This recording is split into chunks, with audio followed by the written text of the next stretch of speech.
Hello everyone, it's Jamarl Thomas. Welcome to the Progressive Soapbox. I apologize for being hoarse. I just woke up. I dozed off because it was midnight here and I couldn't function. So I still want to have the patron appreciation show. I think I'm a few hours late, but it's still the previous day back in the States. So let's get it done because I'm not going to have the opportunity to do it over the weekend. First, let me check the volume, make sure I'm good. No one put anything below the video, so I'm going to choose, and I think I'm going to choose a good one.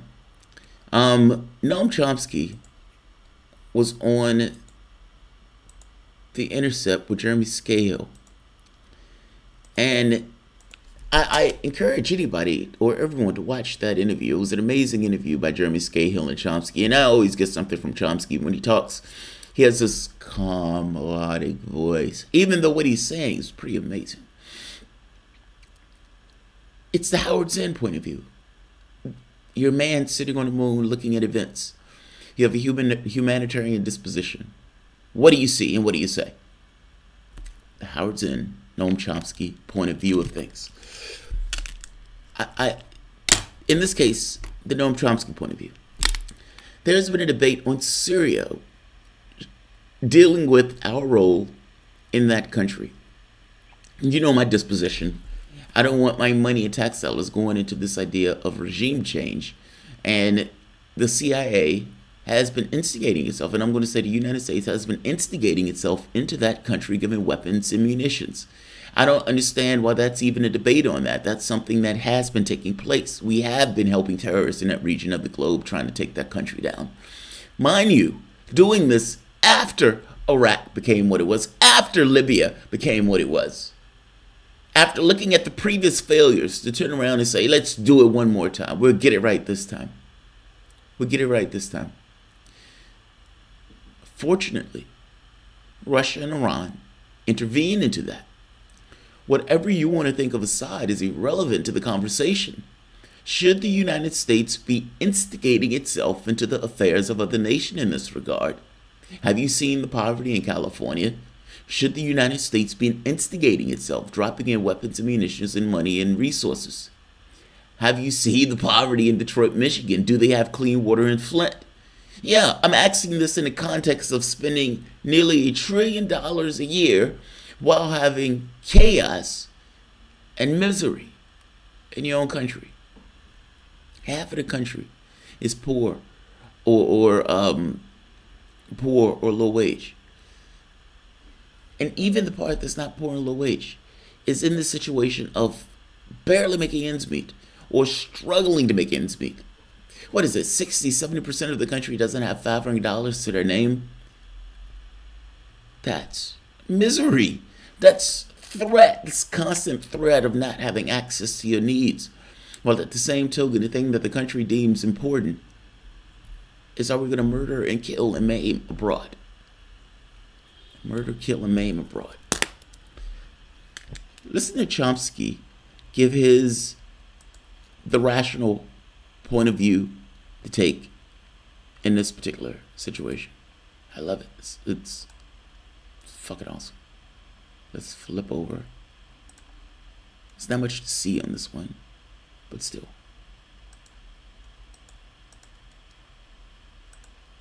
What is true is that after the collapse of the Soviet Union in 1990, 1991, there was a period under Yeltsin in which the United States pretty much dominated. Now, I've started this a little early, so you're going to get a little bit more of this than I was going to intend on. So what? It's an amazing conversation. Like, some of the stuff I didn't even know. Or like, I knew John Bolton was attacking the International Criminal Court. I knew that the United States wasn't necessarily privy to the International Criminal Court. But we were under the gun from the standpoint of committing crimes in countries that were privy to it. Meaning that people like John Bolton and the George Bushes of the world may be held in conflict with the criminal court for actions that were taken in countries that were privy to it.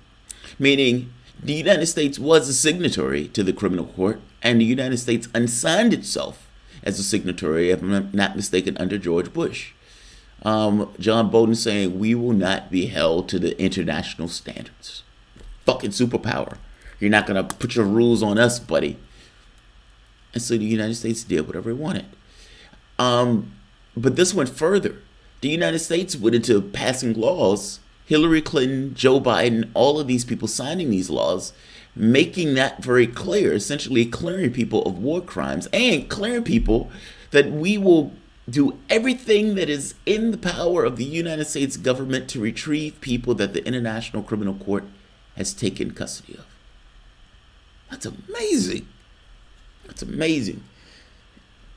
Essentially, we will not be held to any other country's standards but our own, or even world body or world law. Even under the context of committing criminal acts in other countries. It's an amazing stance. It's the stance that this country took. To some degree, I understand why, if you were a superpower, and as a superpower, you know you are going to be doing some pretty unsavory things. And in doing unsavory things, you want the people who are doing those unsavory things for you to know that you are not going to leave them to their own devices, even when they are committing criminal acts, and even when those acts are running afoul of international law. But that also has the effect of literally being against any notion of international governance. It's not that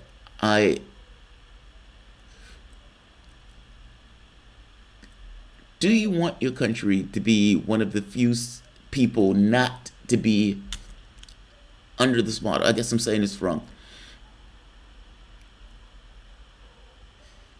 The International Criminal Court has gone after African dictators. George Bush invaded a country, killed 1 million people. How do you go after some podunk African dictator, or for that matter, even Duterte in the Philippines, when you have George Bush that's been responsible for the death of 1 million people in Iraq, let alone Obama and the Western powers destroying Libya? They go into the history of the International Criminal Court, and for the most part, why the United States will never be held liable for it. I went into this more so in another video, but some of the acts they're talking about here, and some of the things that were done in order to shield U.S. military personnel and even the United States from their auspices. Let's take a listen. That's way too much information, but let's take a listen.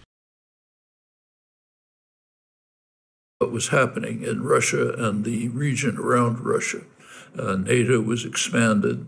The Russian economy totally collapsed under the imposed harsh market reforms. There was a radical collapse of the economy, a sharp increase in the mortality rate. Russia was really devastated. When Putin came in, what he's talking about is, you know, we talk about this thing about Russia interfering in our elections. That's laughable. That's laughable.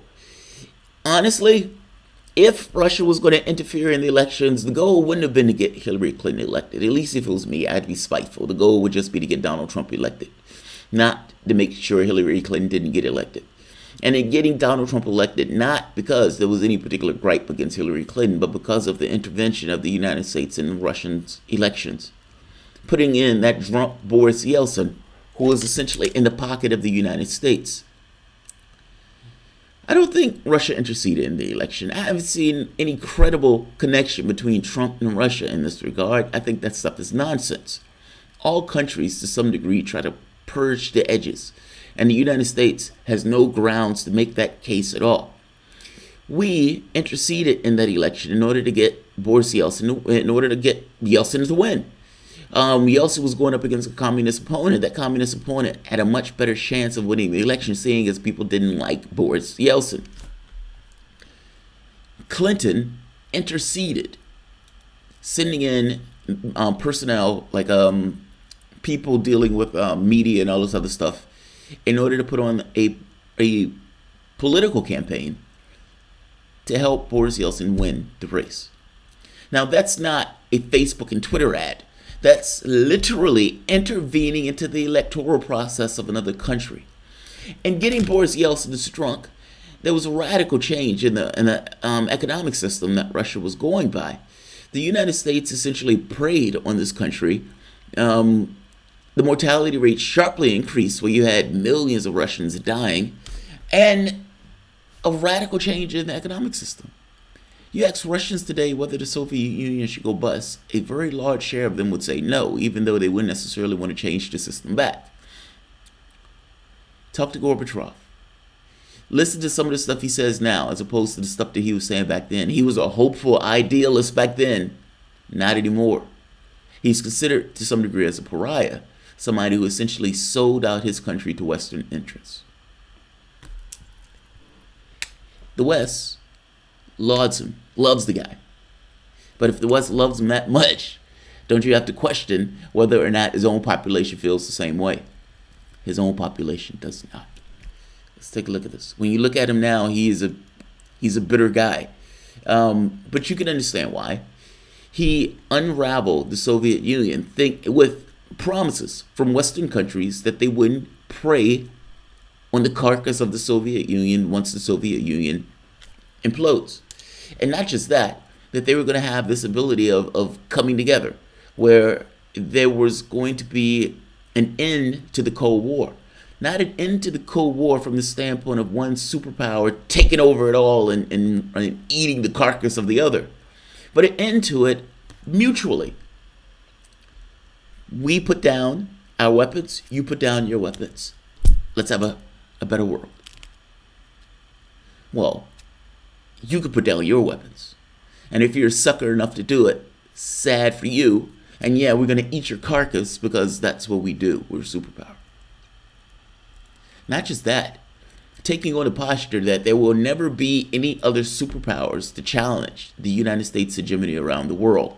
Now, you can understand this posture in and of itself is going to put you at odds in all sorts of countries, meaning you're going to be stuck in this ever-ending process of trying to take out other governments, because those governments may run afoul of a doctrine that you yourself created. This idea of freedom and justice is nonsense. Ultimately, we go in the direction of power, wherever that takes us. And let's let Chomsky say it. Chomsky's better at this. He's been doing this for 40 years. But that's what he's talking about now with the Boris Yeltsin thing. That's what he means. He's not a nice guy. I would not like to have dinner with him, but you can understand his policies. His policies were to try to restore some role for Russia, at least in its own region of the world, which we might recall happened to be the traditional invasion routes through which Russia was attacked, virtually destroyed several times in the last century. So this is not a small question. Again, I need to add more context to that.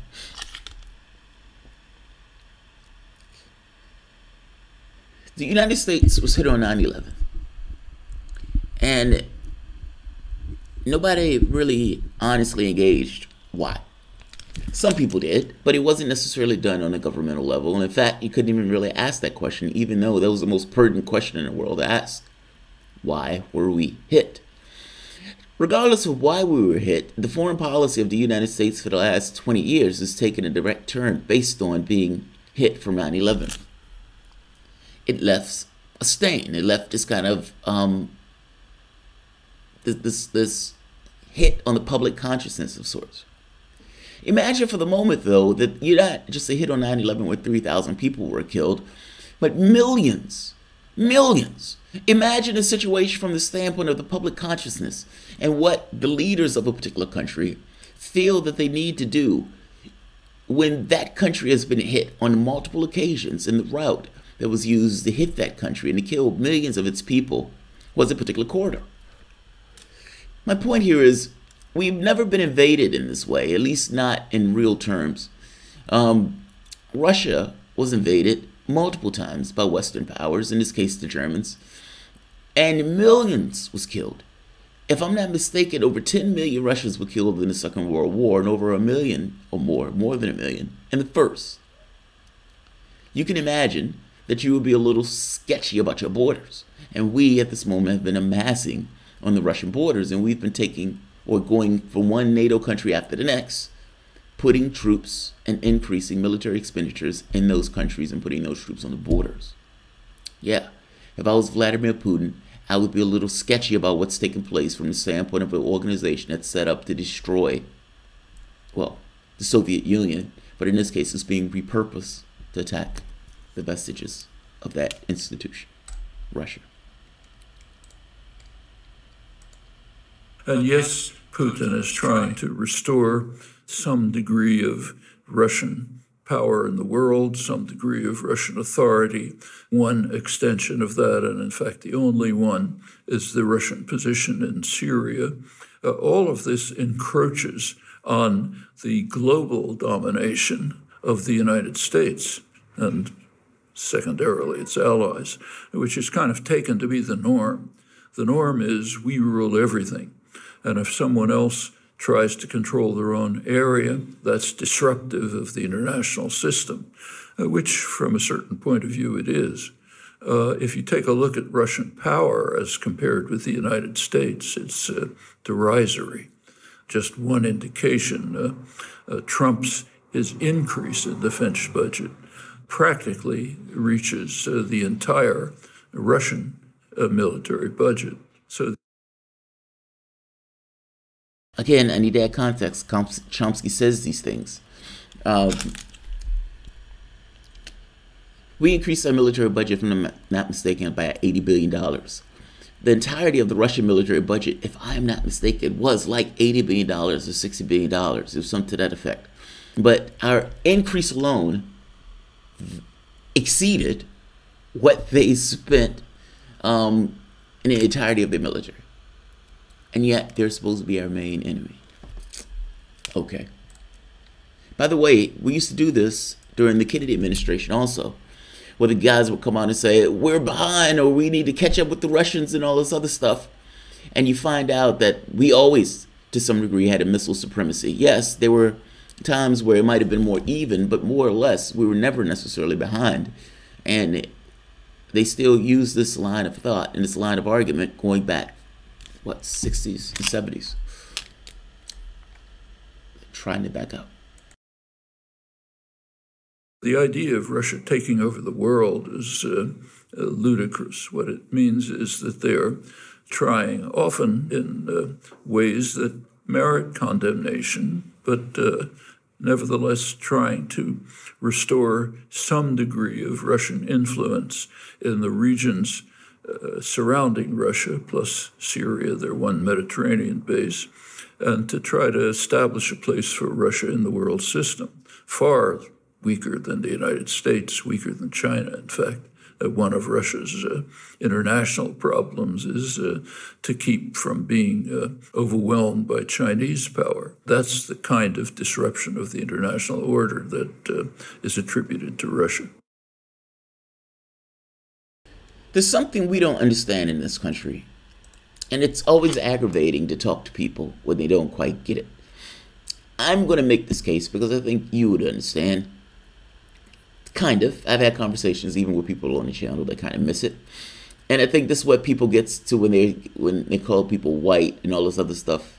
This odd phenomena that started in the Democratic Party recently where it was like, oh, you're a white man. And it's like, what? The fuck does that have to do with what was just said?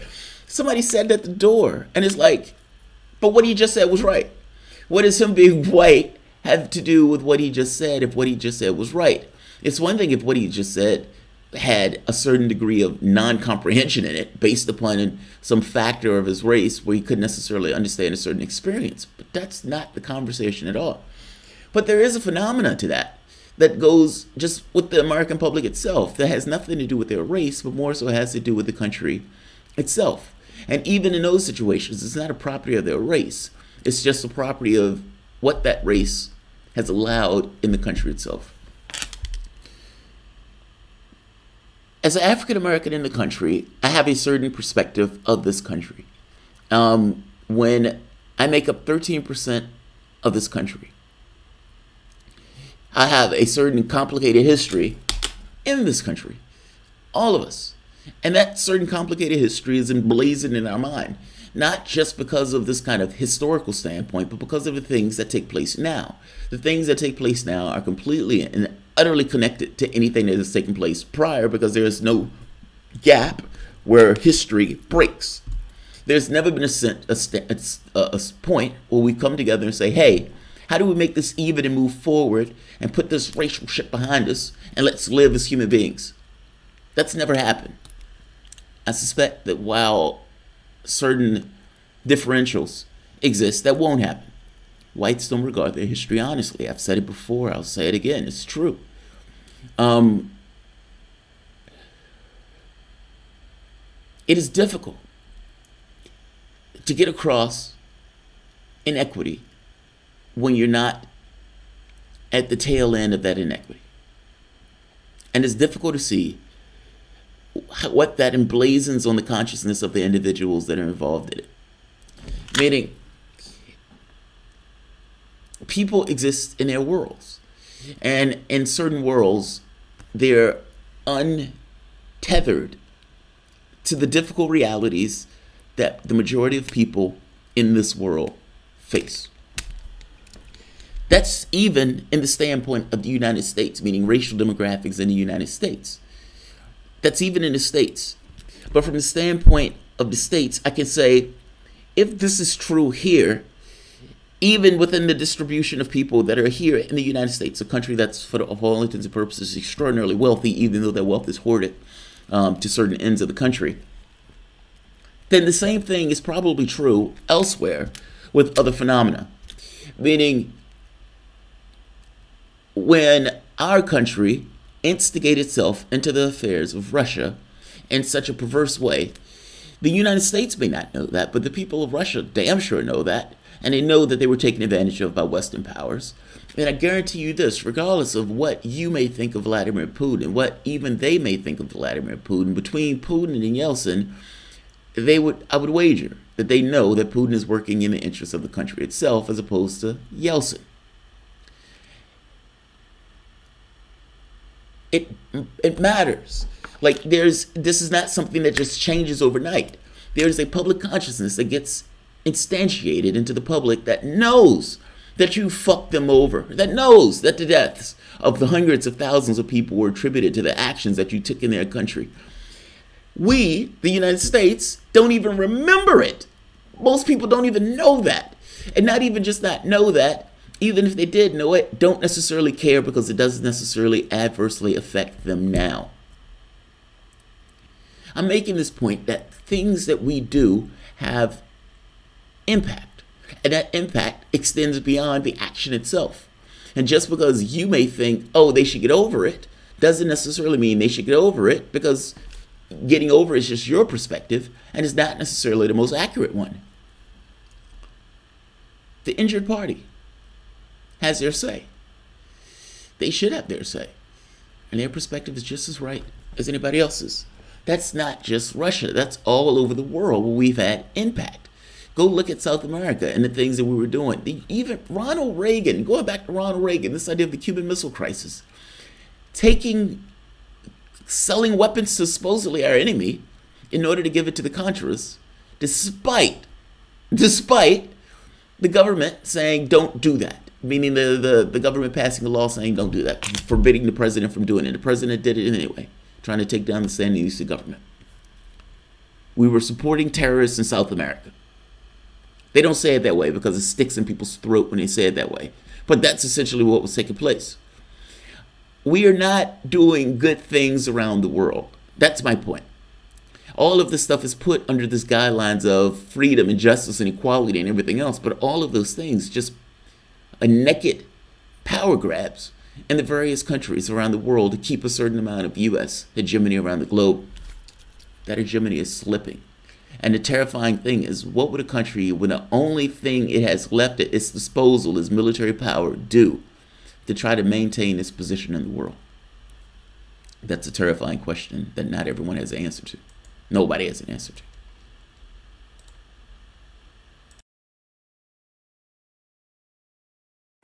You raised this issue of Russia in Syria, of course, the United States, Iran, Turkey, Qatar, the list of countries involved actively in the, just generically, let's call it the Syrian war right now.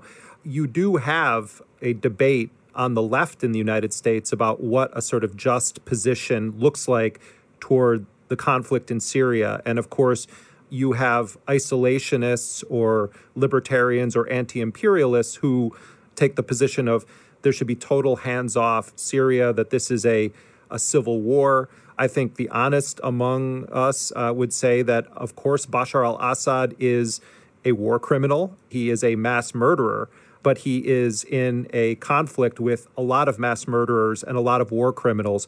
What, Noam Chomsky, do you... Yes, that's honest. Yes, that's an honest thing to say. It's not... My position in this is, like Bashar al-Assad, in my calculation, is irrelevant. It's utterly irrelevant. When people are like, oh, you're hugging Assad. No, I've said nothing about Assad. I haven't said one iota about Assad. If anything, I might have said he's a bad guy. But it's irrelevant. The question becomes, do I want my tax dollars funding proxy wars in Syria?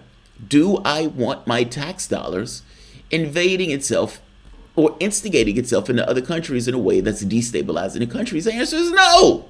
The answer is, of course, no. It is irrelevant. Bashar al-Assad is irrelevant to the calculus in that. I mean, ultimately, if we're being honest, what might have started as an internal conflict quickly became something else as other powers began to instigate themselves into that country, including us. Including us. This idea that, oh, Bashar is a bad guy, what does that have to do with us? And if you're being honest, you know that we've been instigating ourselves and propagating that war forward. Helping the rebels, helping the rebels. You're helping terrorists. You're helping terrorists. I mean, it's fucking amazing. I can't believe that there's an argument on the left about this. Can't believe there's an argument on the left about this. There's no real argument on the left.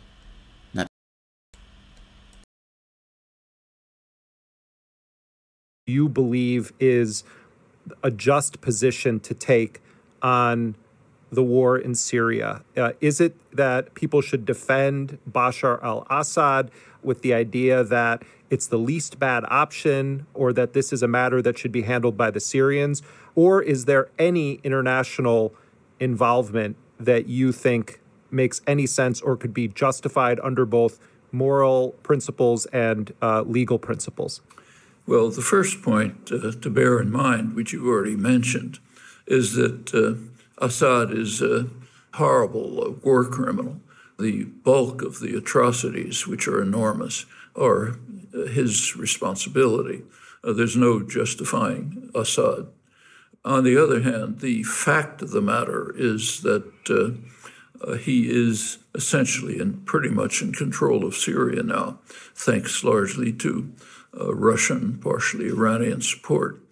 The Russians actually entered Syria extensively after the CIA had provided the rebel forces, which are mostly run by jihadi elements, provided them with advanced anti-tank missiles, which were stymieing the Syrian army. Does Shane Bauer know that? Does Shane Bauer know that? I mean, is he aware of that? Fox News is aware of that. All sorts of reports come out talking about that. Is Shane Bauer aware of that? When he's criticizing Jimmy Dore or Tulsi Gabbard, is he aware of that point? Why does Chomsky know that? Why does the majority of the other people know that, but Shane Bauer doesn't particularly know that? Why on earth does this guy, who apparently writes books and writes for Mother Jones, how does he keep his job? And he's putting forward this idea that the CIA wasn't involved or hadn't instigated itself into Syria. If I'm not mistaken, at one point he did own up to it. And after owning up to it, he made the caveat, but that's not happening anymore. It's like, yeah, they might have instigated something, but it's not happening anymore, so you shouldn't criticize. When Jimmy Dore calls a guy a spook, he calls a guy a spook because the guy is looking at reality and say reality is something else. I mean, at the point where you say, that's not a tree, that's a donkey with a jetpack, then I think there's something wrong with you. I think you're either lying or incompetent. And if you're lying, I have to ask why. Why are you lying about something like this? If he considers himself to be part of the quote-unquote hashtag resistance, and at that point everything is just a pivot against Trump. There's no real value system there. Ultimately, it's just a pivot against Trump. So he doesn't necessarily have to be a spook. He doesn't necessarily even have to be incompetent. He could just be lying with a purpose. But I reserve the right to say that he's incompetent, because that may also be true. Let's keep going. Chomsky dissects this. I love it. At which point the Russians came in with air power and overwhelmed the opposition. The current situation is that Assad has pretty much won the war, like it or not. There was, in the early stages, democratic, secular, quite respectable opposition, but they were very quickly overwhelmed by jihadi elements supported from the outside, Saudi Arabia, Qatar, the United States, and others. Yes. Yes. Why is honesty so hard? I love that. Yes. Breathtakingly honest and straightforward. Something that at this point everybody knows. There was an original opposition. Yes. That opposition was taken over by jihadi forces. Yes. The weapons and the guns and resources that the United States was dropping into those places was ending up in the hands of jihadists and terrorists. Yes. And if we're being honest, we were also funding those terrorists. Why is that so hard to say? It's true, by the way. You could say Bashar al-Assad is a bad guy. You could say that the Saudis are bad people. You could say that all of these people that have instigated themselves in the conflict are bad actors. Why is that so hard to say? And in saying that all of these people are bad actors, I am perfectly okay with saying with all of these sharks, I don't want to be involved in the swimming pool. Could we focus on things like stopping poverty in this country? Fuck that. I don't need to be involved. I could say that. I think that's a perfectly rational disposition to take. If your weapons and resources are going into that, then you can't necessarily use them for here, and I care more about here. I want my flying car. I want my roads to be better off. I want a better fucking world. And I can't get that better fucking world if you're spending $1 trillion in order to hunt people down in caves and destabilize countries.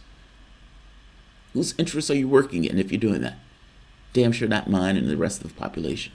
Yeah, I think it's rational as all hell to say there's a bunch of sharks in that pool and I don't want to be involved. Let's keep going.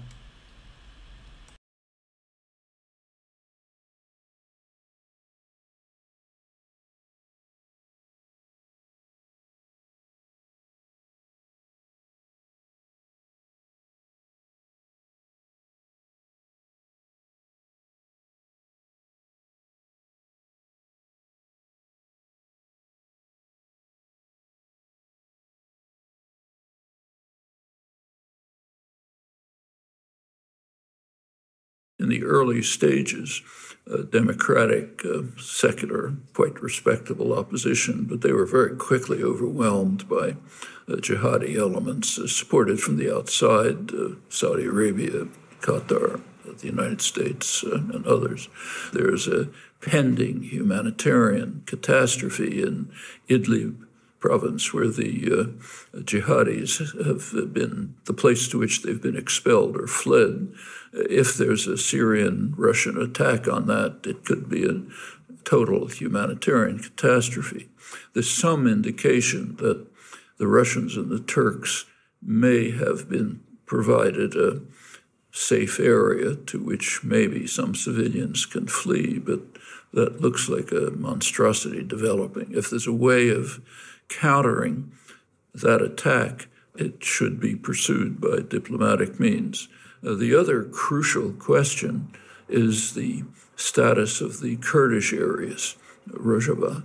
In my opinion, it makes sense for the United States to maintain a presence which would deter an attack on the Kurdish areas. They're the one part of Syria which has succeeded in sustaining a functioning society with many decent elements, and the idea that they should be subjected to an attack by their bitter enemies, the Turks, or by the murderous Assad regime, I think anything should be done to try to prevent that. Kurds have carved out a certain zone for themselves. This kind of, I guess you can say, this kind of socialist wonderland. And yeah, the Turks are, at any provocation, will attack. He's right about that. That's an interesting position. Now, Noam Chomsky is he's an anarchist. And I would imagine that, like me, he hears about what's taking place from the standpoint of the Kurds and say, hey, I like this socialist wonderland that these guys have created here, and it should be protected. My only issue here is this idea that the United States is staying in a foreign country in order to protect a certain population. That does mean that the United States is staying in a foreign country in order to protect the foreign population. I'm sketchy on that part. Maybe I'm wrong on this, but we're in a country illegally. I don't understand how that gets to fly for Chomsky. I don't know the international law that allows the U.S. to create a left for itself in somebody else's country in order to protect a particular population. And actually, he even talks about this because he goes into this idea that it's not that the United States cares about the Kurds. The United States just cares about a power presence and goes in a direction of power. There are times where they've sacrificed the Kurds, and there are other times where they've essentially tried to support them. It kind of just depends on the situation to which they're presented. In his case, I think his argument is, look, there's an area that these guys have been able to carve out for themselves in this war, and they should be protected in this area. And if the United States, I guess the question becomes, how do they protect them in this area? And where are they based, and where are they located? And will that base and location, meaning it's some instigation into somebody else's country? I guess that's where I get dicey with this. But let's hear him go, because he's going to go more into this idea of the Kurds and everything else. And I like his explanation of this.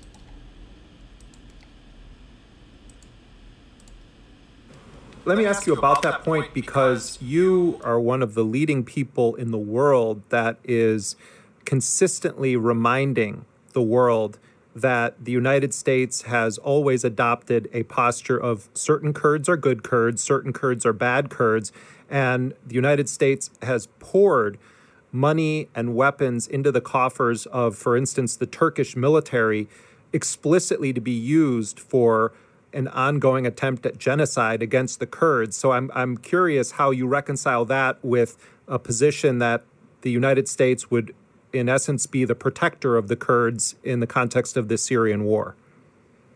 The United States, like other great powers, does not pursue humanitarian objectives. It pursues objectives determined by power considerations, and they lead to different positions with regard to the Kurds or others at different times. So, for example, in the 1970s, there was a time when the United States supported Kurds against Saddam Hussein. Shortly after, a deal was made in which they sacrificed the Kurds to Saddam Hussein. That led to Henry Kissinger's famous comment that we shouldn't confuse foreign policy with missionary activity. It's entirely true that, especially in the 1990s, Clinton was pouring arms into Turkey for the purpose of carrying out massive, murderous, destructive attacks against the Kurdish population of Turkey in the southeast, enormously destructive. That does not change the fact that now the United States could with a relatively small presence, deter attacks against the Kurds in Syria, which could destroy the one part of Syria that is actually functioning in a decent fashion. We don't expect consistency in humanitarian terms from a great power, because those are not the guiding principles. Regarding Afghanistan, we're now 17 plus years in Afghanistan in the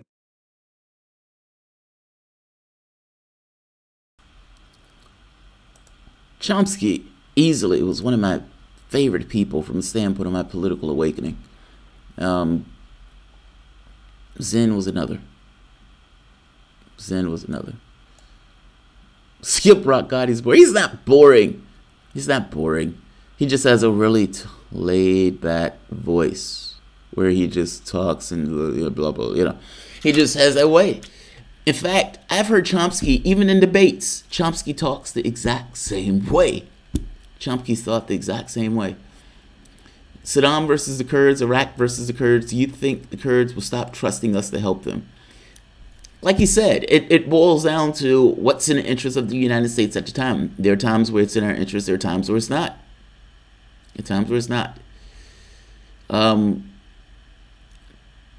Turkish TV is my favorite, best ever. Seriously?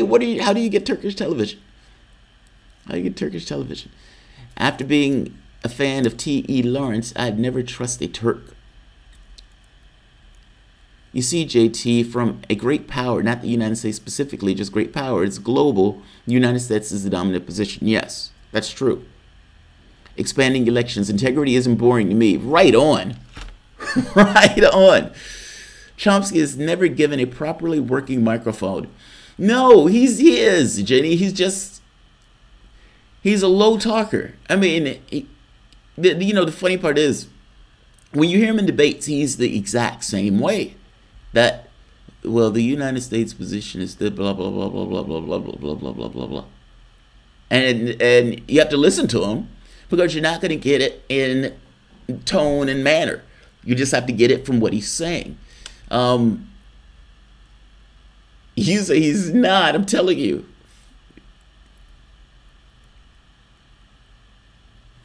Eva Brown, do you really think Kavanaugh raped that woman? I don't know. Evan, I honestly don't know. Like literally, honestly don't know. Chomsky letters footnote after footnote in both writing, yes, and often in speeches, yeah, he does. Like, the man's knowledge and breadth of this stuff is profound. Chomsky was given a speech, does an awesome video, and the woman brings up Lenin and goes into a tear, an audience member just rips him a new one, essentially saying, you've been following mainstream media's line about Lenin, and that's unfair, and I feel that we can't get a better world if people like you and your integrity says blah, blah, blah.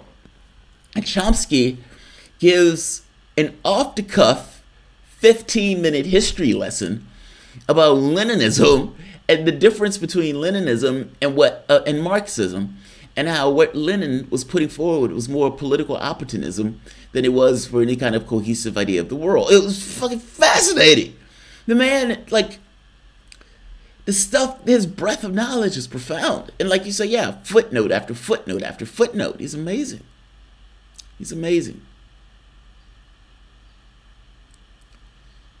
Burnman 23. The Kurds have a long history of allying with the United States and aiding in their economic interests because their fellow antagonists.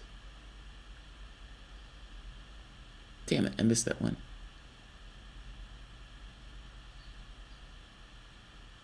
Because they're fellow antagonists of multiple governments in the region. Yes. Well, the Kurds are all over. I mean, you have Iran, Iraq. When the Ottoman Empire was broken up, you had Kurds that were in all of these countries that during the time of the Ottomans, they were able to kind of go around in the multiple places. There's some of these groups that are more militant than others from the standpoint of a socialist perspective and organization.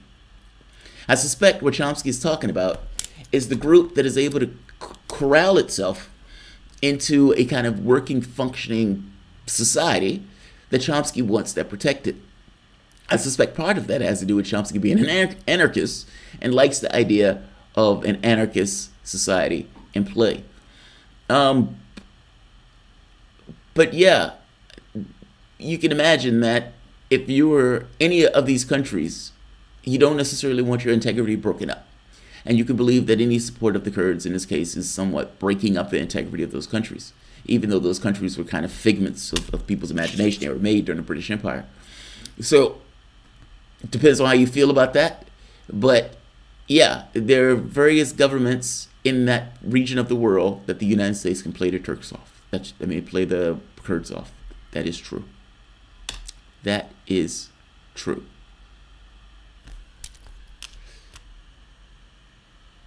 The radical Islamists are said to be against the West, yet they never attack their neighbors. You know, Israel, and they never break the oil pipelines funding the wars. Very interesting. Very interesting. You blokes in the United States really have to sort out healthcare. As an outsider, nobody is laughing, just shaking our heads in disbelief. No, you're laughing, Mark Davis, you're laughing. I don't get it either. Honestly, I don't. I was here talking to a German fellow the other day, and he had this thing like, I don't understand why you guys would do that.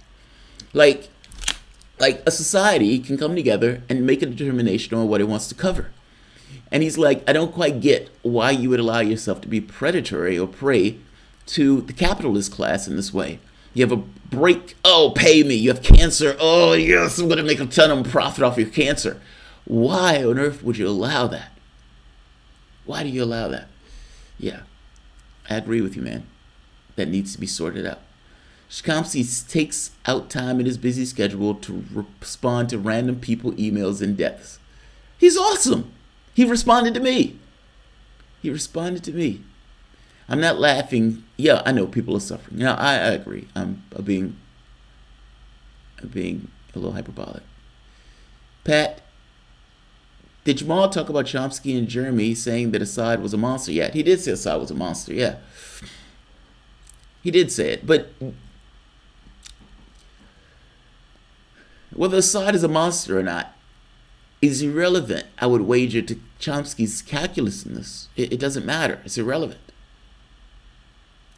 I don't understand how Chomsky thinks anarchism is a viable alternative in this environment. I've listened to his explanations and they are idealistic. That is true, Garden. That is true. That is very true.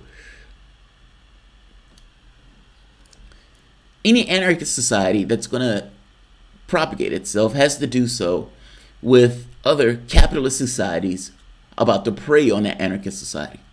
Meaning, how do you keep your little society intact with all of these other monsters that are around you waiting at the very first instance to pound and prey upon your society? How do you keep it intact? Yeah, he's a bit idealistic on this front, but he's idealistic because for the first time in his lifetime, that's true. Chomsky wasn't around during. So they did try to create an anarchist society in the Ukraine during the Russian Revolution, but that was quickly taken over by the Soviets. So in his lifetime, he gets he gets an anarchist society. And yeah, he's a little, I think he's a little idealistic on this front.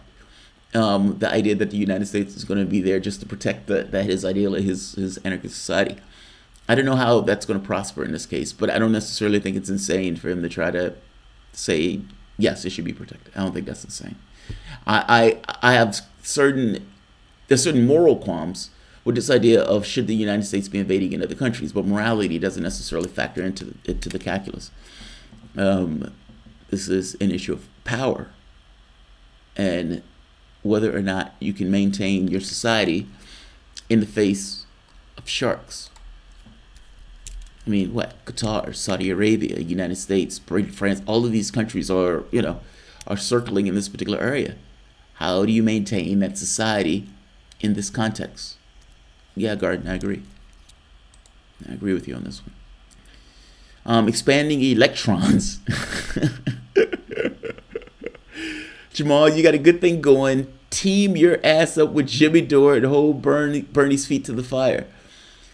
Jimmy Dore has like 200,050 more subscribers than I do. Is not something that I can necessarily team up with. But yeah, Jimmy Dore is badass. And yeah, I hit Bernie when Bernie needs to be hit. Spain also tried it, and it resulted in Franco. Oh God. Yeah, it's like it's hard to do, man. How do you do that with a bunch of sharks? So one of the things Fresco used to say is, even if you could come up with a society where that society was this kind of socialistic society, other societies that are around you will come in and take your stuff. Like, you can't do it piecemeal. You have to do it as a whole. You can't do it as a singular thing because the other societies will essentially intervene in your affairs. They are in a chaotic area already. They're in a chaotic area already. Yeah, I don't know how you keep that. I don't know how you keep that going. That animal Gaddafi was growing food in the Sahara. GB. He was also trying to unite the African continent. There was also that. He also had a ton of gold and a ton of oil. So yeah. David Kippur, need to reboot of anti-imperialistic league formed in 1898 to fight U.S. annexation of the Philippines for reasons ranging from the economic and the legal to the racial and immoral. Among its members, Mark Twain. Mark Twain. Yeah, because after all, we were going to help those little darkies into civilization. We were going to help them into civilization. Emin Brown, anarchy goes against human nature. It does not. It does not. I don't know what human nature is, let alone knowing whether an economic system goes against it, or economic and political system. I don't think it does. I just think that from the time you were born to now, you've been indoctrinated with a particular system and way of working with the world. It is built into you. You look at the water and say that there's no water here, even though you are floating in water. It's like a fish in water, or for that matter, air, because it's all around you. You don't believe it exists. You've been indoctrinated with a particular operating system of the world. And you look out at the world and say, yeah, this other operating system is antithetical to human nature, missing the point that your human nature was essentially being built based on the society that you're in. You're not separate and distinct from what, I mean, you're floating in a society. That's my point. What would you do if someone hurt you or your family in an anarchist society? I don't know what that means. Oh, I see. You don't know what anarchist society means. You think anarchist means people just fucking around. That's not it at all. It's just a non-hierarchical society, with very least the elimination of hierarchy to the degree that you can eliminate hierarchy. That's not the same thing as people just doing whatever they want. It's not. Perception is off. How much, unless you had a lot of guns and ammo. He gassed his own people. We saved them by bombing instead. I love that. Saddam was a power mad sadist. Assad is not. Saddam is a power mad sadist, and yes, Saddam is. Yes, agreed. Anarchist is chaos. Anarchy is not chaos. Anarchy is not chaos. It makes 0 sense. 0 sense to give the majority of the wealth to a tiny cabal of human beings. That makes 0 sense. The poverty that you have in your world, the poverty that you have in your society, it makes 0 sense giving all of the wealth to the top 1%. Now, take that to the level of power. I mean, the same thing is true. The only reason you get this idea of people getting all of this wealth to the top 1% is because you've allowed structures in place that would allow those things to take place. It's, to some degree, the hierarchy in the structure itself that puts one person over top of another person and funnel all of the power and all of the choices to a small camaraderie of people. Your society shouldn't be built that way. An anarchist society looks at this and says, well, look, part of the problem here is the way that we've organized ourselves, and part of that way we've organized ourselves is this kind of hierarchy. What justification does this particular organization, that particular organization, have to exist? Make it justify itself. I agree with that sentiment. I don't like this idea of hierarchy built into our society in this way, and I do think it's somewhat problematic. Now, that said, there are some structures that hierarchy is built into it. The idea of one person doing something better than somebody else is going to create an automatic hierarchy in the way that the people interact with one another. That makes sense to me. But electing officials in the way that we do, I don't know if that does. I don't know if that does. And yeah, we've been stuck in a mode of organization, and anything outside of that mode is going to look a little weird. But it doesn't necessarily mean that it's antithetical to human nature at all. That doesn't mean that one iota.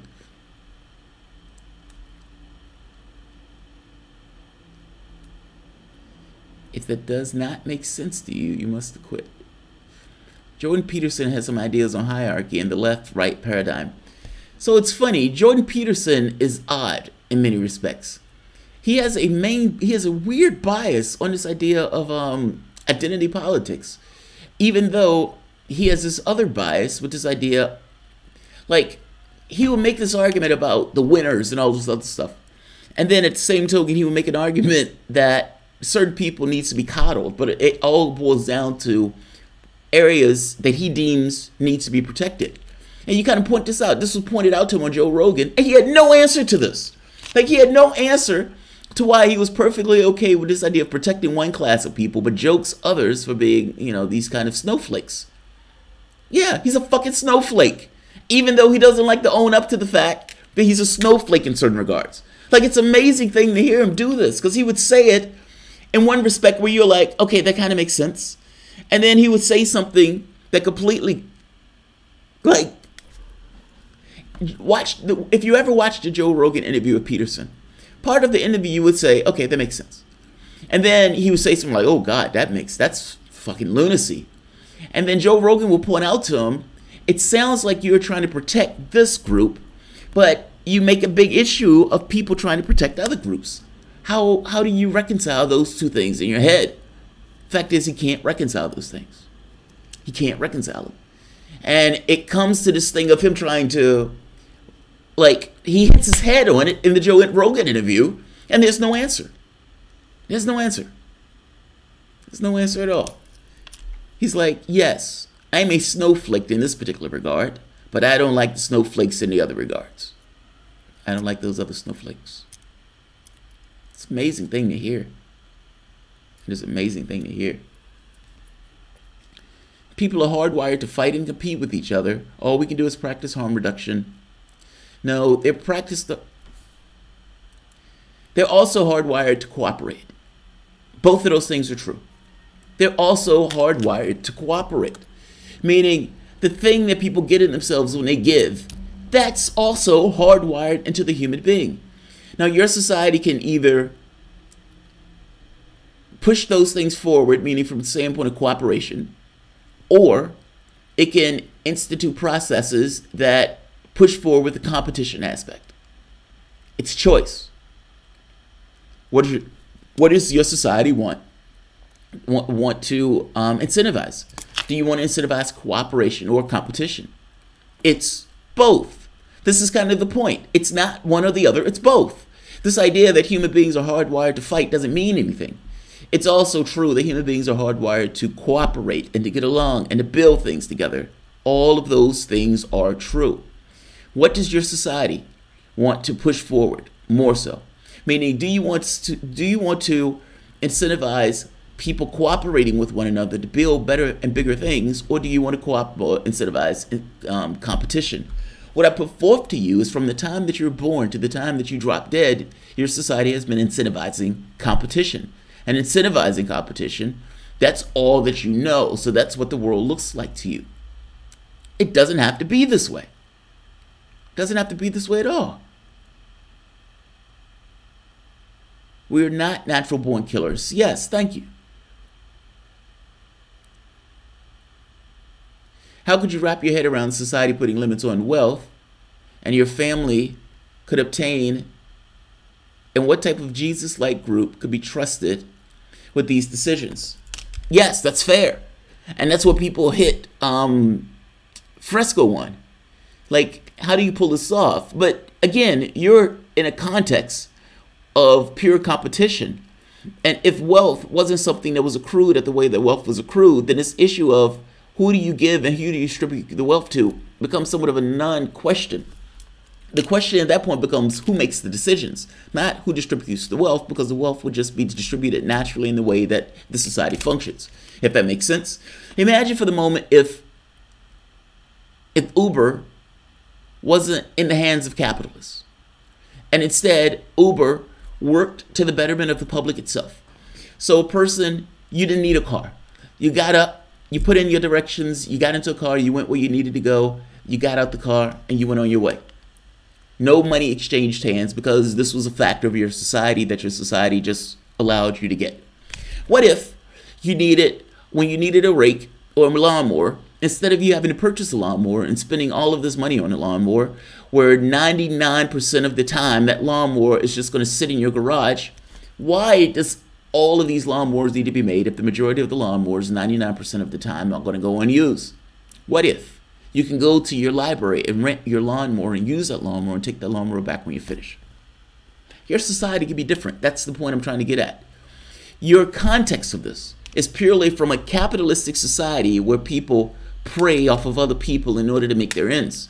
I'm saying if you weren't living in a capitalistic society where that modus operandi of profit, incentive, motive wasn't true, then you would have a different world.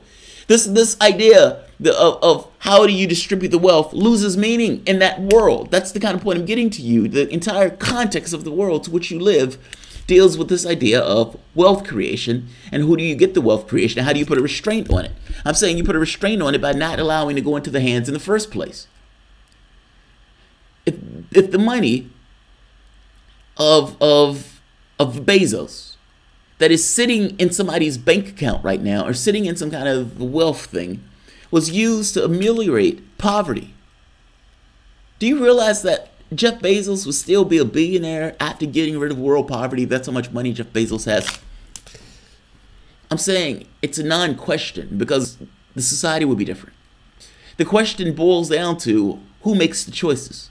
In Fresco society, this idea of getting rid of cash in the society itself, having a cashless society, the question becomes who makes the choices.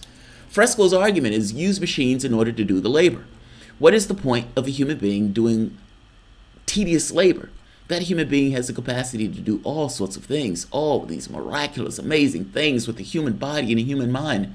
And to have that person dropping French fries is a crime against human nature. Build a society in which machines and technology does the work. Period. And work towards that. Think of what we were able to do during the wars. Think of the buildups that we were able to take on during those wars. And are you telling me we can't do a similar build-up to get rid of poverty? We could. We just don't. The question becomes who makes the choices. The problem here is a value system problem. It's not a problem of, policy per se. It is a problem of trying to get policy in a way that would allow a value system to evolve in that, meaning the value system that we have now to some degree is propagated towards the competition that's in our economic and political system. We orient ourselves in the best way to live in order to advantage ourselves in the society. In a different society, you would have different incentives in order to live. The whole point is to try to get a society that allows those incentives towards cooperation and not towards what we have right now. I think Fresco is right on this. The question is, how do you get there? I have no idea how to get there. Expanding electrons. As much as I like Chomsky, Nader, Thomas, Dorr, McKenna, and Watts is where the rubber meets the road. Yeah, but those people are informed by Chomsky. The perspective that these guys have is informed by Chomsky. Dorr and Nader may be firebrands, but I guarantee you that what they're saying is informed by the perspective that Chomsky has. Just saying.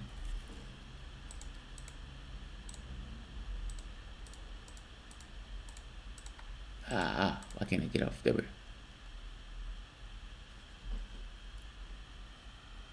I like the fact that my son or daughter, based on his character choices, could obtain whatever wealth or power they want, and no one can limit that. Jeff Bezos wasn't born into his net worth. Yeah, but they should limit that. I mean, if that person has those resources, that means those resources are not being used for the betterment of the society. Jeff Bezos having $150 billion in his pocket is nonsense. He's using that power for political clout. I don't like that. That's not for the betterment of everybody else. I function what is in the best interest of the majority of the population, and it's not a Jeff Bezos. It's not a Jeff Bezos. I don't want my kid to want to be Jeff Bezos. I don't want my kid to want to have $10 billion because I have to ask what's the character flaw in the kid that needs them to have that much more money and wealth over everyone else in the society. Yeah. If he's making that much money, he's making that much money off the backs of other people and exploiting others. I don't want my kid to be that type of person. I don't want my society to evolve kids to be those type of people. So yeah, I want a fundamentally different society. And I want a society that has a cultural thing against people owning that much money, understanding that if people have that much cash, they're using that for political clout that's over everyone else. Yeah, I don't want that. I don't want that. It's not the best interest of our society. It's just not. Do you believe that groups of people with that much money, a top 1%, meaning, think about it for the moment. Think about what you're saying. The butchers, the bakers, the people who pave your roads, the people who fix your coffee, the people who cut your bread, the haberdashers, as people joked. All of these people in your society, the electricians, the software, these are the people that make your society run. These are the people that affect your society. You do not have a society without the person picking up the trash or without the person writing the ticket. All of these people are working blokes. All of these people to some degree are being shafted because the wealth is being expropriated to the top. My position here is pretty basic. Shouldn't the people who do the things in a society get the wealth of the society? That's my only position. The idea that a Jeff Bezos is able to expropriate that much wealth, I'm saying, is a travesty and a failure. That's not a plus. That's a failure. That means that all of those people that make that society function and run to some degree are being shafted because wealth is being pulled from them who need it and who did the work to people like Bezos. This is kind of the argument of the kings and queens. They're not bestowed by majesty. I'm not against Jeff Bezos getting some kind of incentive or some kind of extra. The question here is, should that extra be infinite? Should there be a situation where one person is able to maximize their wealth to such a degree where they have an exploitive relationship with the rest of the population? How much is enough? Yes, Bezos should get something extra. I don't think that necessarily needs to be a monetary reward, but in our society we use money in order to do this. How much? Should there be an infinite amount? What amount would be okay? Would $1 billion be necessary? I guess the point I'm making here is it shouldn't be infinite. It shouldn't be infinite. Do we allow people to build nuclear weapons in their backyards? No. Why not? Because that impinges upon the freedom of other people that are in that area. And if that bomb goes off, that bomb is going to kill a lot of people. Fair enough. Having a huge amount of money is not necessarily a nuclear bomb, but it does have certain deleterious effects on the rest of the society. Yeah, I don't want that person having political influence. The fact that that person has that money means that money is not being operationally used to get rid of poverty and homelessness and to deal with people's health care and all of these other things. There are better ways to spend their money than having it in somebody's bank account. That's the point I'm trying to make here. People that make the money or that do the work should get the money. Period. Period. That's where I am. And it's not this idea of you know, the money should be taken from Bezos. My argument is money should have never been given to Bezos in the first place. Your society should not have been organized in a way that would allow an individual to get $100 billion. That's my argument. That's my argument.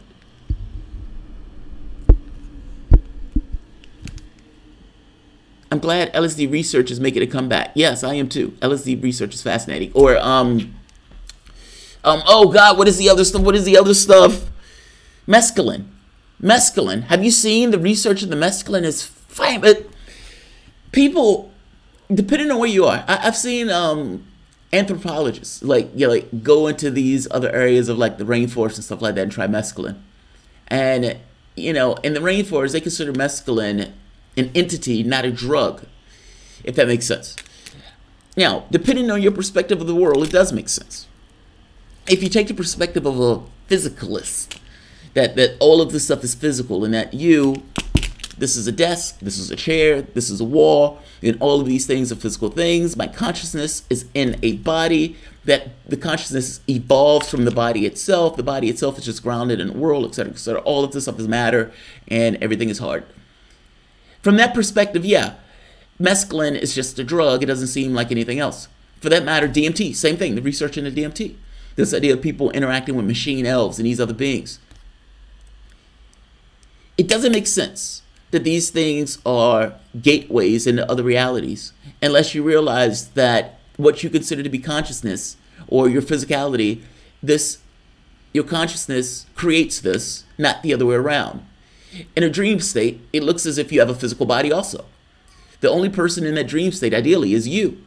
Your consciousness is creating that particular dream state, but it's creating that dream state with a body, with a perspective of I, even though you are the totality of that dream state. You may talk to your wife or your girlfriend or your husband. You may be cheating in your dream state. You may be going to the store in your dream state. You may be looking up at the sky, again, from the perspective of I, and you're looking at a universe. You're doing all of these things, but all of these things, for all intents and purposes, are supposed to be just you, because you are the only one that's in that dream state, and yet you're creating a world. You pop back out of that into this, and you act as if the thing that you just left doesn't give you any information as to where you are. It gives miraculous context as to where you are. Because at that point, you've just completely decapitated this idea that this may be physical. This may be a figment of consciousness.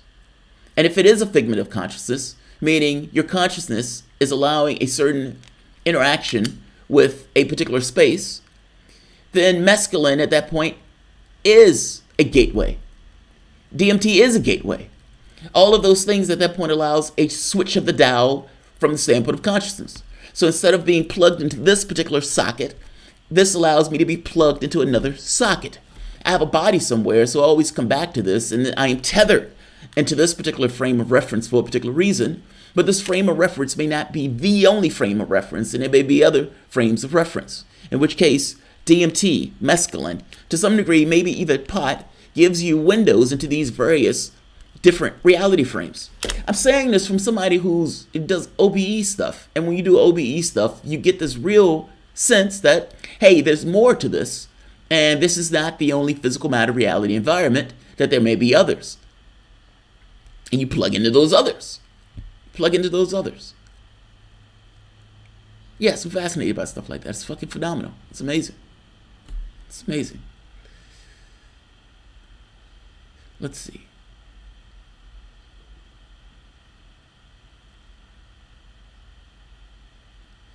Oh, wow, listen to this. I've experimented with microdosing psilocybin and mushrooms.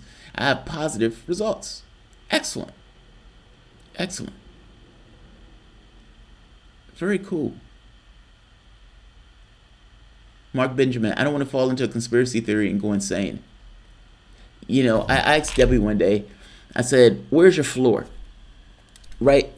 Like, the moment that you say, this stuff isn't real, great. Then the question becomes, well, what is? And then the question becomes, how do you know that that's not real if you're insisting that the other stuff is not real also? How do you know?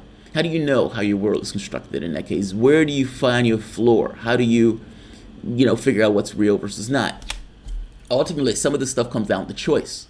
You choose what your reality is based upon what you want, in this case, humanitarian values, based upon the evidence that's provided to you, knowing that the evidence, to some degree, in and of itself is also not real. It's not going to necessarily be the complete and absolute truth of the situation. You can only get to a certain degree to closeness to it. I hate and annoyed with people greatly when people have this idea that their world is solid. Their world is not solid. No one has ever mentioned Star Wars. I watched Solo on the flight over here. I liked it. I liked it. I liked it. I am Cronton. I am Cronton. Yeah, I liked it. I'm not a fan of Star Wars, so I'm not into the Star Wars universe thing. Rogue One was amazing. Rogue One was amazing. You know, the wild part is there is in the commercial with Rogue One, and when Star Wars used to come out, I used to think that the guys who were wearing the outfits were silly looking. I used to think, oh God, that's so clunky that these guys are out there with their little lasers. Rogue One was able to give gravity to that. It was able to give gravity. Like these guys are walking, and these guys, this is an imperial force. And understand how the British Empire, the Roman Empire, and even us, the United States, which is at this point a militaristic empire, how we function in the world, and then expropriate that to the universe. And then you get a different context on Rogue One and the way what these guys were doing fighting an empire is fucking fascinating looking at it through that lens. God, I love Rogue One. Yeah, I'm gushing over Rogue One. I loved it. I loved it. It is why there is a lot of value in the approach of scientific method as long as the people can reproduce, yes, the results with the same experiment, coming to consensus peer review. So yes and no, it depends on what it is. Like, scientists are also human beings, and as human beings, they have their own biases. One of those biases is that this is a physical universe. Now, this pillar that this is a physical universe keeps getting taken down one after the next, even though they still stick to this idea of it being a physical universe. It's kind of like, you know, Uber and Amazon being problems. They're not problems. The problem is the way you're looking at it. Not that Uber and technology, I'm saying this in the sense of technology. Technology is not your problem. Technology is your solution. It's the way human beings are looking at it that's the problem. Technology should be used for the benefit of humanity, and in this case, it's not being used for the benefit of the humanity. It's being used to maximize the profit of a small section of the population that has to give a little bit back so you don't get pissed off and take the rest of its shit. Fact is, you should take the rest of its shit because ultimately they're expropriating and using that wealth. People need to get to the point where they get sick and tired of being used in this way and say, we want to use the wealth for the best interest of the country and the world itself. That's where I'm at. That's where I'm at. I'm making the point here that the problem is not the issue itself, the way it's being looked at, if that makes sense.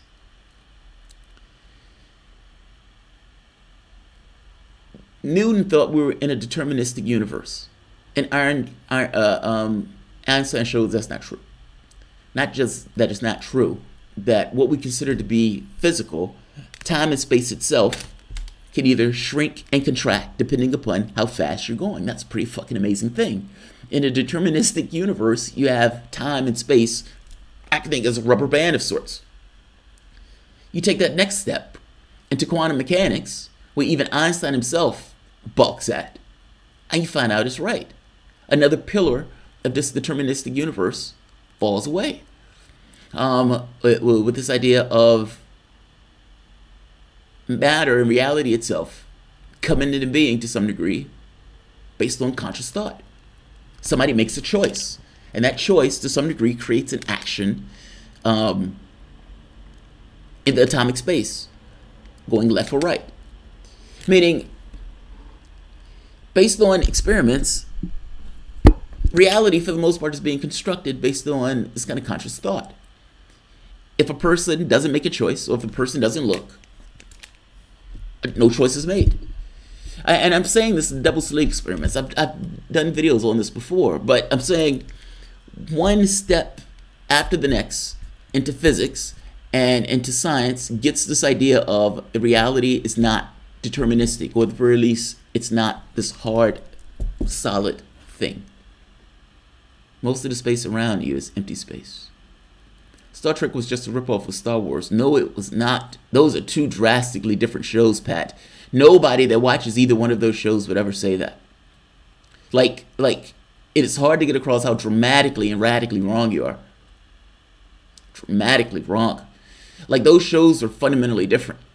Star Trek was not a war show. If you believe that, you don't know anything about Star Trek. Right, thank you, Garden. Star Trek came out before Star Wars. And there was that too. But even so, dramatically different shows. Like, Star Wars was a war. Star Trek was not. Star Trek was this highest ideals of humanity, this flamboyant, radical humanism, cosmopolitanism, that all of these races, cultures, creeds, even alien species could interact together. The original series had this idea that all of these different races on the starship, even though we were in a Cold War at the time, all of these different races on a starship, with this idea that Earth, as long as Earth was working together, could deal with any problem that confronted Earth. Beautiful! Utterly beautiful. Star Wars plunged the entire galaxy into a war. Star Trek was not a war force. It wasn't a force. Yeah, you don't know what you're talking about under that one, Pat. You're missing that one. Bernie or Guillotine 2020. Friendly reminder to schedule your cryo session. It will reduce pain and swelling in your arm. Also reminder to your audience, the proletariat will only allow so much before they grab their pitchforks. Hashtag Bernie or Guillotine. Choose your revolution. Choose your revolution. Thank you, Bernie or Guillotine. I really do appreciate it. Your cryo session. Schedule your cryo session. It will reduce pain and swelling in your arm. Also a reminder to your audience, the proletariat will only allow so much before they grab their pitchforks. My issue with the Democratic Party is that the Democratic Party's main responsibility is to keep the proletariat from grabbing their pitchforks. Instead of providing actual plans to soften the edges of capitalism, they instead have tried to just convince people that the edges of capitalism have been blunted. Like, it's a difference between action versus convincing. Yeah, the proletariat should grab their pitchforks. Yes, they should. They should have done so a long time ago, but definitely they should do so now. If they're not willing to do this under Trump, then what are they willing to do this under? And yes, it could always get worse. It could always get worse. But reminder given. Star Wars came out 10 years like after Star Trek. Anyone here play 08 no, Pat. You're not leaving that one, buddy. You're not leaving that. You're not leaving that. Admit your failure, friend. Admit your failure, sir. Admit your failure on this one. Burnman 23. I think an Iran war draft would spark a violent revolution. Either that or tax cuts. They already had tax cuts. In fact, they had another round of tax cuts. They're trying to push through another round of tax cuts. Yes, yes. Cozy 3. The French Revolution produced some important philosophical tenets. Yes, it did. Including having a socialist society for a short period of time. It was crushed. It was destroyed. But yeah, for a short period of time, they had their socialist society. You should hear the people talk about it. It's fucking fascinating. Kropotkin talks about this in his book. Yeah. All right. It's 6 in the morning here. Kavanaugh should trigger a revolution. Trudy, God, man, we are so on the same page on this one. We're so on the same page. We're like,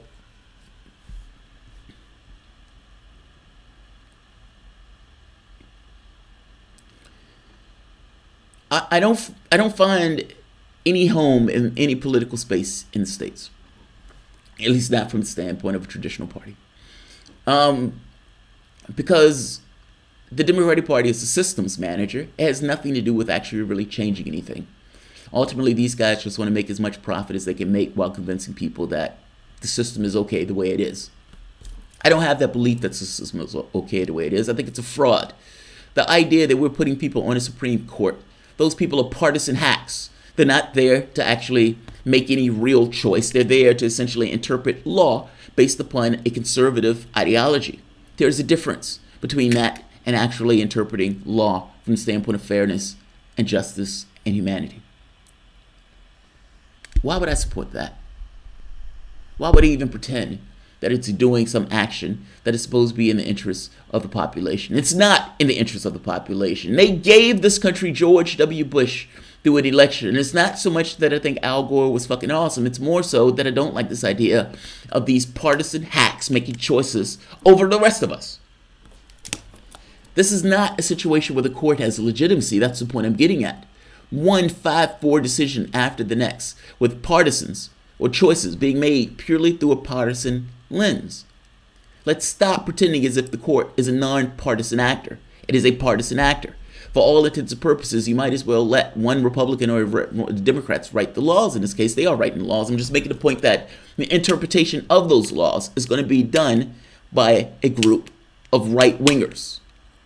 That's not the same thing as having a legitimate court. That's the opposite of a legitimate court. That's my point. I don't have to be part of the political system to look at that and say, I don't like that.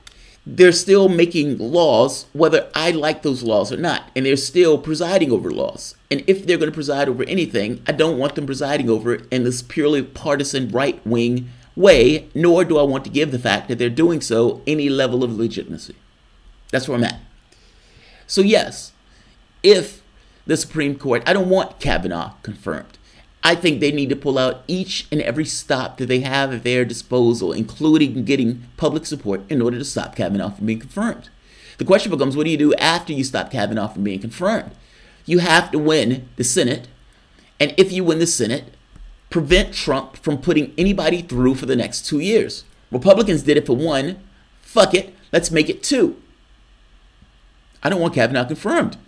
You do whatever you need to do to stop him from being confirmed. That's where I'm at. That's where I'm at.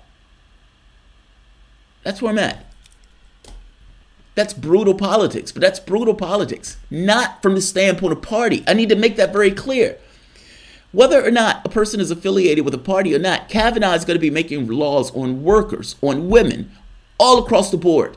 And the last thing I want is this guy's in office. This is the same guy who's talking about the president being above the law to some degree. I don't want him installed. I don't want him installed. Yeah, I don't want him installed. Do what you got to do to stop him from being installed. Has nothing to do with being a Democrat or Republican. It has everything to do with living in this country and being subject to the tenets that are going to be made by the Supreme Court. I don't believe that Democrats are going to have the stones to attack the Supreme Court. I don't believe that they're going to have the stones to pack the Supreme Court or to limit the term limits on these guys or to force these guys to run the elections. I don't think they're going to have the stones to do any of that. So we're stuck at, what are you going to do in order to stop this guy from making the Supreme Court viciously right-wing, not to mention Trump may get another pick on top of this? You pull out all the stops. You pull out all the stops.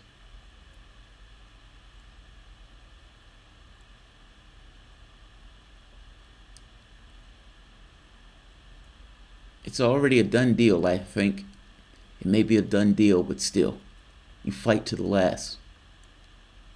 You fight to the last. That's what I want in a candidate. Honestly, that's what I want in a candidate. For me to support somebody, I have to believe that when they wake up in the morning, they have a disposition of, I want X to take place in the world, and I'm going to go out there and do what I can. I may not work every day, but God damn it, when I do get out there, I'm going to be pushing and fighting and working my ass off for these particular ideas and these goals. I don't want somebody who needs to be pushed and controlled. The idea that Joe Manchin needed to have a woman explain to him why he shouldn't support Kavanaugh is embarrassing.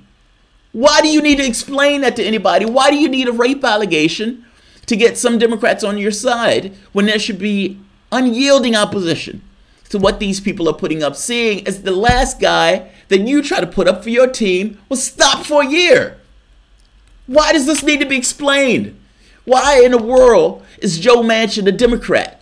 And what does accountability mean when Joe Manchin is willing to buck the other 48 Democrats that were able to stand arm in arm and say no to Kavanaugh? What does accountability mean in this context? Shouldn't that mean letting him fail? Shouldn't that mean letting him fail? This isn't an issue worth throwing your constitution and legal system out of the door. Can we pretend and stop pretending As if the political legal system, and I love this conversation. God, I wish I could allow call-ins on this. Can we stop pretending, please, that the political system and the judicial system are legitimate institutions? Can we do that? Fight to the end, Jamal. Rip off your shirt and show us your war scream.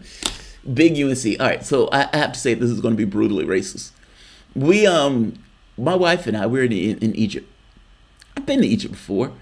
It took me a while to get the hang of Egypt. Last time I was here for like 3 weeks. And the first 2 weeks, I hated everybody because I felt that everybody was trying to cheat me and take my cash. After a while, you got more accustomed to it and you realized you had to barter and you had to, you know, struggle and fight and everything else. But it wasn't this thing of for bad ends. To some degree, it's a competition that you just need to be involved in continuously, and you're just not used to it as an American. But you deal. They weren't doing it to be spiteful. They were doing it because in their situation, they're in a much weaker financial state.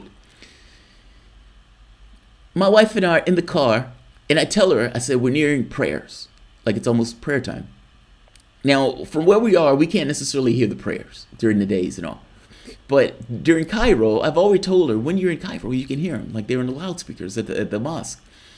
And the driver that we're in the car with is listening to a sermon. And as he's like listening to a sermon with the thing turned up, windows are down, it's brutally hot, we're sweating profusely, and we're driving in the back, and we're driving through the most crowded street in the history of streets in the history of the world. And the driver is doing his best fighting traffic, and the prayers come on. And it's unabashed. Like it's prayer in a way that I don't think I've ever heard. And I compared it to like some... I compared it to an Arab man on a mountain ripping his shirt off, screaming Allah at the top of his lungs. It is so unabashed. It is an amazing thing to hear. And my wife is looking at me like, oh my God. Oh my God, this is intense. It's like, yeah, you're in another country. They follow and believe this stuff. Like they're true believers. This is what true believers look like. This is what true believers look like. Here's the other thing. Right, it's like a battle cry. It's like, oh, you know, it's one of those. I can respect that. It's intense. It's intense. So my wife and I get into an argument because I wanted a pedicure before leaving Nairobi. And I'm like, God damn it, man. I'm not going to be able to get a pedicure in a Muslim country. At least that was my thought. Anyway, I can't get a pedicure in a Muslim country. There's no way they're going to allow that. And so we end up in Dubai, and I go to one of the stalls, and my wife and I walk in, and it was like, pedicure? Can I get a pedicure? And the woman looked as if I took a dump on the counter and served it to her. She's like she's horrified by this. Oh, no, no, you can't do this here, sir. And properly shamed by this experience, we walk away.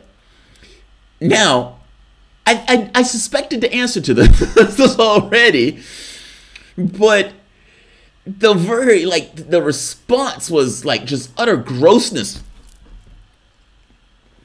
No, we don't do that here, sir. The funny part is when we get to Cairo, I look it up and I'm looking up pedicure for men just to see if, you know, maybe there is one somewhere. And I found one. And we're like, yes, yes, I can get my mani-pedi. And we get to the place and the guy, there's a guy who's about to do it. And there's a Brazilian woman and she says, this is a Brazilian pedicure, a Brazilian medical pedicure. It's like, all right. I don't know what that means. She says, this is really good. She says, we do this in Brazil. You know, they have certain religious stuff here where they're a little sketchy about this. So this is a medical procedure. This is not just a regular pedicure. And my wife and I are like, all right, let's go with it. That was the most painful fucking... Don't get pedicures in Egypt, man. Don't get pedicures in Egypt. I'm just saying don't. I'm just saying don't. No, it wasn't $50. I think it was like 5 or 10. But don't do it. It is painful. It is a painful experience. It was the most painful petty. I was bleeding. I was bleeding. Like I was bleeding. Like I looked down and it was all, I was like, oh God, there's blood everywhere. And he does like this and I'm bleeding again. And I'm like, all right, yeah, that was a bad idea. That was a bad idea. That was just a bad idea. Painful. Painful. That's all I'm saying. Painful. That shit hurt. That shit hurt bad. That can't be clean. No, it was clean. They, instead of like soaking and all this other stuff, she tries to convince you that soaking is a bad idea and all that. But he's there. They would. It's like they're like, we're gonna get every strand of skin, and he's like just going at it, and you're like, stop, just stop. It's enough. It's enough. Just stop. Stop. It hurts. Shit's painful. I love listening to Islamic prayers. Me too. Me too. I said the same thing. I don't understand, but it's mesmerizing. Yes. I told my wife, I said, in that moment, I wanted to convert to Islam. I'm joking when I say that, but it's so unabashed. It's like, it's infectious to listen to. And I think it's because I don't know what they're saying. Like, because she made this point. You don't think that way at Christian churches when they're praise dancing and whatnot. You think it's the funniest shit on the planet. And I said, yeah, because I know what they're saying. Like, when I know what they're saying, it's like, oh God, yeah, stop. But this is mesmerizing. Yeah, Garden, I agree.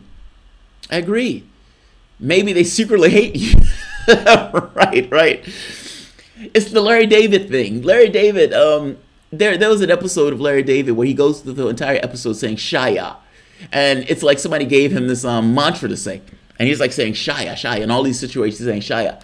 And he finds out later on that that's like, it's called like, it's like fuck me. Something like that, like fuck me. He's saying fuck me over and over again to himself in a different language. Yeah, they can be saying some really hateful shit about you, but it sounds amazing when the way they say it. And you're listening, you're like I've never bothered me. The thing that bothered me wasn't the prayers. The prayers are light, even though I don't know what they're saying. The thing that always used to get me was that they would stop whatever they were doing to do those prayers. Now, that's not an absolute, because cabbies still do their thing. And I remember a cab driver saying, Allah knows that you want to pray, but you got to do work. So fair enough. But you go to the post office, you're trying to get your stuff delivered. The post office is about to close, and they just start saying prayers. And you're like, fuck, you take my shit, man. I barely got here. Have you seen that traffic? You're going to say prayers now? Yeah, that part gets me a little, But the prayers themselves, I like. The prayers themselves, I like. Let's see. Touches the soul. I don't know what they're saying, but yeah. Islam has not lost touch with aesthetics. Submission to God. Submission to God. I have even grown. Like, human beings are human beings, wherever you are. One of the part of the reason that I took this trip, coming to Egypt, I wanted my wife to see what it was like here. Like, it's one thing for me to tell her. It's another thing for her to make the association of, oh my God, the United States is talking about bombing somewhere that was just like my cab driver, just like the person who rented the house, or just like the person I bought my cappuccino from, or just like the woman who I passed wearing all of the makeup, just like this person or that person or this other guy or this other random guy. I want her to see they're just human beings, and that the bombings and the killings, for the most part, of the bombings and the killings of human beings. That's what I want her to see. Our house guy is the nicest man on the planet. He's the nicest man on the planet because we gave him way too much money for this particular apartment, even though it was still a decent deal for us. Nicest guy on the planet. The guy who gave me a cigarette while I was at the clinic. Yes, I'm at the hospital, and he's giving me a cigarette. That's the nicest guy on the planet. Yes, he's the nicest guy because he's fucking me over from the standpoint of the money that I'm paying for treatment. Still, it's the killing those people. I want her to see it. I want her to have a face and a name associated with it. So when I get animated about it, she also gets animated about it because she has a mental connection with where we are. That's what I want. That's what I want. Oh no, are you going to Syria? No, I'm not. I'm not. Her mom would kill me. Her mom would kill me if I drag my wife to Syria. I am not. I have seen males aren't evil. They may be different from women, but they're still human.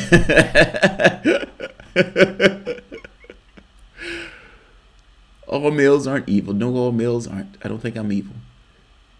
I'm saddened that I couldn't see Damascus in its glorious state. Yeah, not anymore, man. It's been destroyed. Turkey is in my entire bucket list. You should have a larger bucket list than Turkey, Trudy. We're going to try to get to Turkey.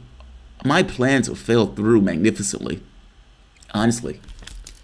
My map and calendar look like this.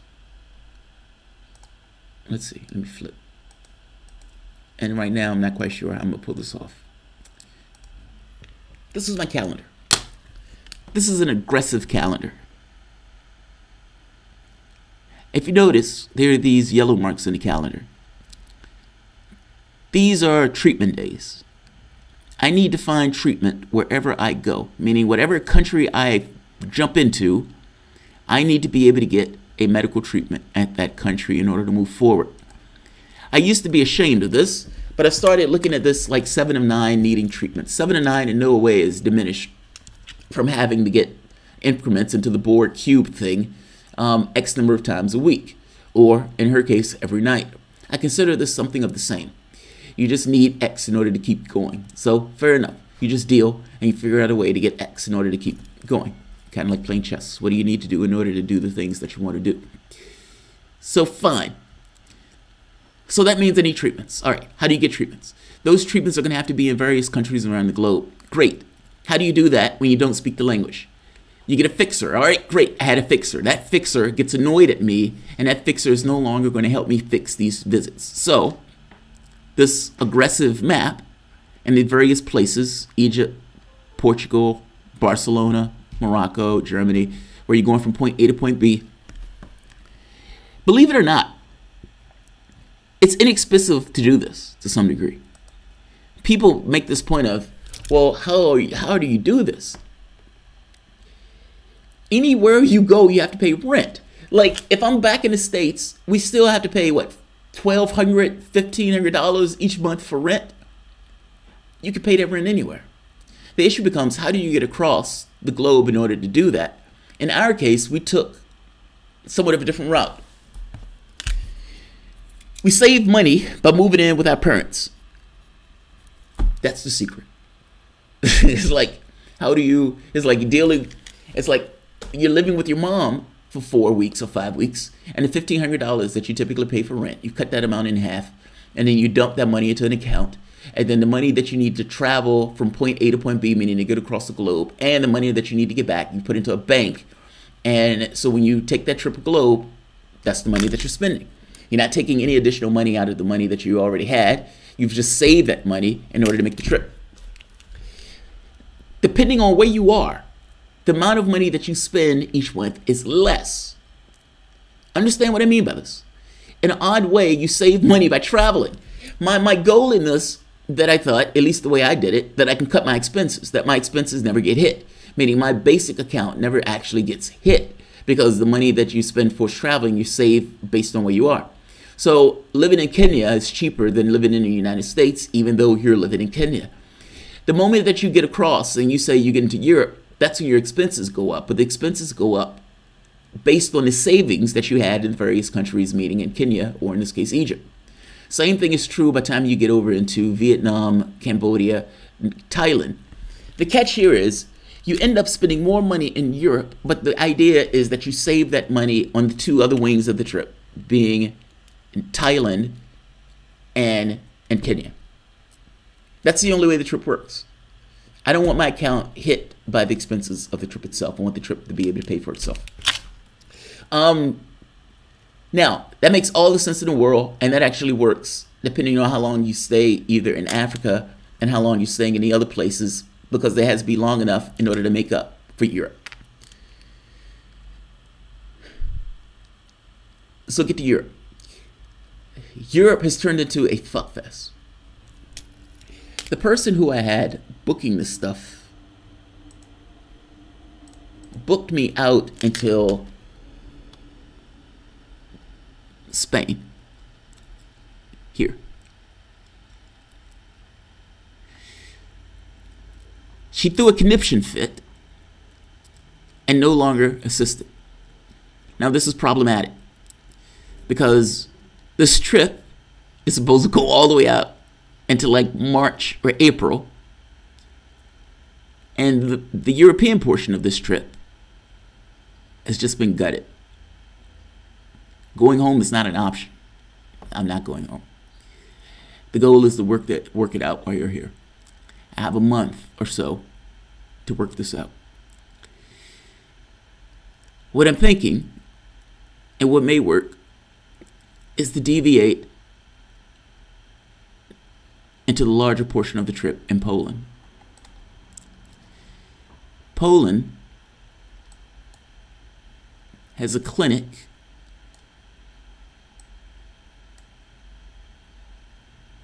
near Wrocław. It's like Cleon. Having a clinic here puts you in striking distance of Prague, Germany, which is where I want to be. So instead of going to Germany, I may have to deviate here, seeing as all of the clinic stuff. Oh, that's the other part. The cost of the treatments. If I was a European citizen, I wouldn't have to pay for any of this. Think about that shit. If you were a European citizen and you were traveling the globe with a medical issue, Europe would essentially cover the fact that you're traveling for those medical issues. I mean, if you were in Germany or somewhere like that, you as an American citizen have to pay all of that out of pocket, regardless of when you go, what you do. This is another reason why Poland seems more likely. A treatment in Poland is about $200. A treatment in London is about $4. It's actually more than $4. By the time you get to Amsterdam, it goes up to like $5 or more. Amsterdam is off limits, at least to get a treatment there. London, less so. My wife needs to leave out of London, so we need to work that out. My point is, this trip has been thrown into a tailspin. And so, I have stuff to work out, to say the least. Coming home is not an option. Coming home is not an option. London is absurdly expensive. Why even go? So, my wife has to go, my wife has to come back to the United States because she does medical coding and she is the president of her chapter. And they're having some kind of big event taking place, I think, in December or November. So she's coming back to the country. I am going to continue traveling on. That's the only reason we're going to London. Also, she wants to go to London to visit. The cheapest flight out from the United States, or to get to the United States, is through Dublin. And so the trip to London is purely just to allow her to go from Dublin to the States. It's the cheapest way. Yes. Yeah. But yeah, it's painfully expensive. Painfully expensive. And then it's like trying to get a treatment there becomes that much more of a pain in the ass. Like Cambodia for visiting, but much prefer to be.